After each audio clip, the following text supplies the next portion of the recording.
UAE says an agreement with Israel is not directed at Iran. UAE minister says the agreement to normalize ties with Israel is a sovereign decision. The United Arab Emirates agreement to normalize ties with Israel is a sovereign decision that was not directed at Iran, UAE Minister of State for Foreign Affairs Anwar Gargash said. Israel and the UAE announced they were establishing full diplomatic relations in a U.S.-brokered deal that will see Israel delay plans for annexation of land it already illegally occupies that is sought by the Palestinians for their future state.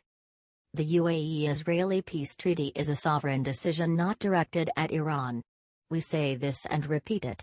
We do not accept interference in our decisions, Gargash said on Twitter on Monday. On Sunday, the UAE summoned Iran's chargé d'affaires in Abu Dhabi and gave him a strongly worded memo in response to a speech by Iranian President Hassan Rouhani that the foreign ministry described as unacceptable. Speaking on Saturday, Rouhani said the UAE had made a huge mistake in reaching an agreement to normalize ties with Israel and called it a betrayal by the Gulf state. The U.S.-sponsored deal has been seen as firming up opposition to regional power Iran, which Gulf states, Israel and Washington view as the main threat in the conflict-driven Middle East.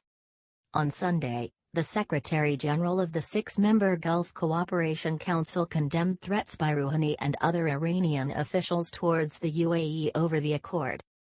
Israel Prime Minister Benjamin Netanyahu has insisted the annexation plans are only on temporary hold at the request of the U.S.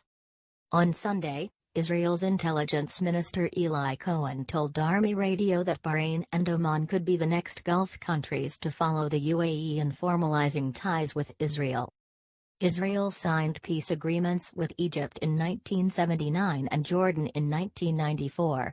But the UAE, along with most other Arab nations, has had no formal diplomatic or economic relations with it.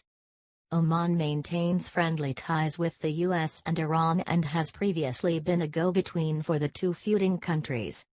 A close ally of Saudi Arabia, which has not yet commented on the UAE-Israel accord, Bahrain hosted a senior Israeli official at a security conference in 2019 as well as a U.S.-led conference on boosting the Palestinian economy as part U.S. President Donald Trump's Middle East plan. Government sources in Kuwait said its position towards Israel is unchanged, and it will be the last country to normalize relations, local newspaper Al Qabas reported.